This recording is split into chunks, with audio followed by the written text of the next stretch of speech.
اعوذ باللہ من الشیطان الرجیم بسم اللہ الرحمن الرحیم۔ اس کے بعد ایک بڑی عجیب مثال آ رہی ہے۔ بنی اسرائیل کی تاریخ ایک شخص کا ذکر ہے، بعض لوگوں نے نام بھی بیان فرمایا، مفسرین فرماتے کئی ایک واقعات ہو سکتے ہیں، لیکن کردار کیا ہے؟ ایک شخص کو آیات ملی، اللہ کا علم پہنچا، پیغمبر کے ذریعے سے علم ملا، صحیح علم ملا، مگر وہ دنیا کی محبت میں غرق ہوا تو کہاں کتنا دور گیا، گمراہ تو ہوا۔ قرآن نے اس کے لیے کتے کی مثال دی۔ اللہ اکبر۔ اور پھر بتایا یہ ایک انڈیویجول کریکٹر ہی نہیں ہوتا، یہ پوری قوم کا کریکٹر بھی ہو سکتا ہے، جو کتے کی مثال جس پر چشمہ ہو۔ اللہ کا کلام کہہ رہے ہیں، سنیں۔ فرمایا وَاتْلُ عَلَيْهِمْ نَبَأَ الَّذِي آتَيْنَاهُ آيَاتِنَا، اور اے نبی صلی اللہ علیہ وسلم انہیں اس شخص کا حال سنائیے جسے ہم نے اپنی آیات عطا فرمائیں۔ فَانْسَلَخَ مِنْهَا، تو وہ ان سے صاف نکل گیا۔ صاف نکل گیا مطلب دور ہو گیا آیات سے، کتاب کو چھوڑ کر دنیا، دولت، حرص، طمع، لالچ، یہی عارضی زندگی، اسی کے مفادات، اسی کے چند ٹکے، ان کی محبت میں غرق ہوا، آیات کو چھوڑ دیا۔ جب خود اس نے آیات کو چھوڑا ہے، دنیا کی محبت میں غرق ہو کر، قرآن کہتا ہے فَأَتْبَعَهُ الشَّيْطَانُ، بس شیطان اس کے پیچھے لگ گیا۔ فَكَانَ مِنَ الْغَاوِينَ، پھر وہ گمراہ لوگوں میں سے ہو گیا۔ شیطان کب لگا؟ جب آیات سے ہٹا ہے۔ یہی بات سورہ زخرف آیت 36 میں ہے، جو رحمان کے ذکر سے ہٹتا ہے اس پر شیطان مسلط ہوتا ہے، وہ اس کا ساتھی بن جاتا ہے۔ اللہ ہمیں شیطان کے حملوں سے محفوظ فرمائے۔ بس یہ رکوع مکمل کریں گے اور پھر 4 رکعت تراویح ادا کریں گے انشاءاللہ تعالی۔ وَلَوْ شِئْنَا لَرَفَعْنَاهُ بِهَا، اور اگر ہم چاہتے تو اسے ان آیات کے ذریعے بلند مرتبہ عطا کرتے، وَلَكِنَّهُ أَخْلَدَ إِلَى الْأَرْضِ، لیکن وہ زمین کی طرف ہی مائل ہو گیا، پستی کی طرف گیا، ورنہ ان آیات سے اللہ اس کو بلندی دیتا، جیسے حضور نبی اکرم علیہ السلام نے ہمارے بارے میں فرمایا قرآن کے تعلق سے۔ اللہ قرآن کی بدولت قوموں کو عروج دے گا اور اس کو ترک کر دینے کی وجہ سے قوموں کو ذلیل اور رسوا کر دے گا۔ یہاں فرمایا گیا وَلَوْ شِئْنَا لَرَفَعْنَاهُ بِهَا، اگر ہم چاہتے تو ان آیات کے ذریعے اس کو بلندی عطا کرتے، وَلَكِنَّهُ أَخْلَدَ إِلَى الْأَرْضِ، لیکن وہ تو زمین ہی کی طرف مائل ہو گیا، پستی کی طرف چلا گیا، چھوٹے پن کی طرف، گراوٹ کی طرف، دنیا کے چنٹکوں کی پستی کے اندر چلا گیا۔ وَاتَّبَعَ هَوَاهُ، اور اس نے اپنی خواہش کی پیروی کی، رب چاہی زندگی کے بجائے من چاہی زندگی کے پیچھے لگ گیا۔ سنیے آگے، فَمَثَلُهُ كَمَثَلِ الْكَلْبِ، تو اس کا حال تو کتے کے جیسا ہے۔ This is the word of Allah۔ قرائت آتی ہے نا؟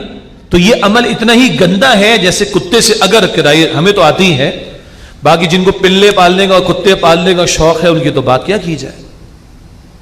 اب پتہ نہیں وہ کتا ان کو گھما رہا ہوتا ہے یا بیچارے کتے کو گھما رہے ہوتے، سمجھ نہیں، میں ریکنسائل نہیں کر پاتا اس بات کو۔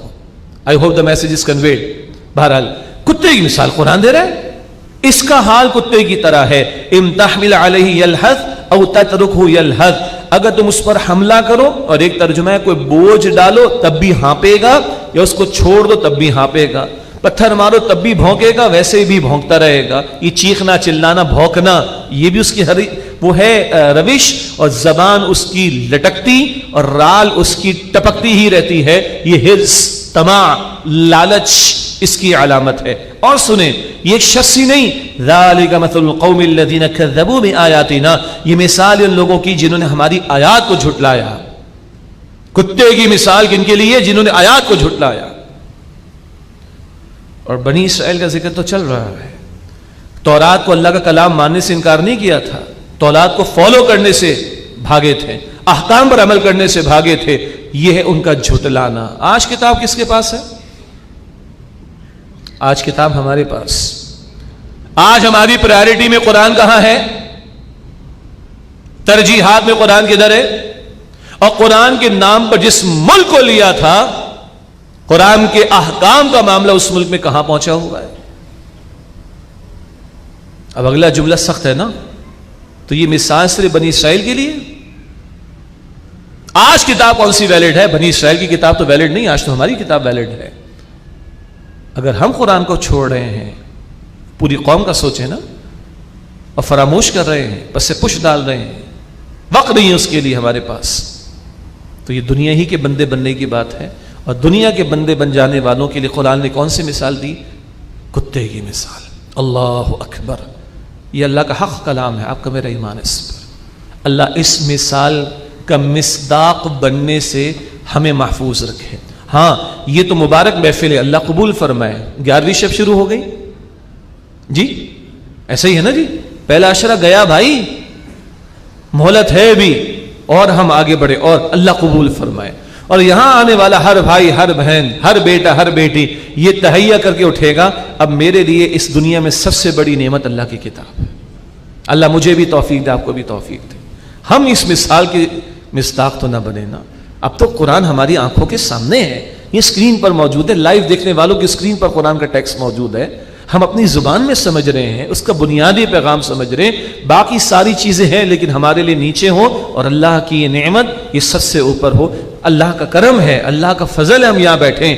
انشاءاللہ یہ ہمارے لیے مثال نہیں ہے انشاءاللہ تعالی، لیکن ہم نے یہ ثابت کرنا ہے اور ہم نے یہ ارادہ پکا کرنا ہے کہ ہم نے اس مثال کا مصداق نہیں بننا، ہم نے قرآن کو تھامنا ہے۔ اللہ ہم سب کو مزید توفیق عطا فرمائے۔ فَقَصَصِ الْقَصَصَ لَعَلَّهُمْ يَتَفَكَّرُونَ، اے نبی علیہ السلام یہ احوال ان کو بیان کیجئے تاکہ وہ غور و فکر سے کام لیں۔ سَاءَ مَثَلًا الْقَوْمُ الَّذِينَ كَذَّبُوا بِآيَاتِنَا، بری مثال ان لوگوں کی جنہوں نے ہماری آیات کو جھٹلایا۔ وَأَنفُسَهُمْ كَانُوا يَظْلِمُونَ، اور وہ اپنی جانوں پر ظلم کرتے تھے۔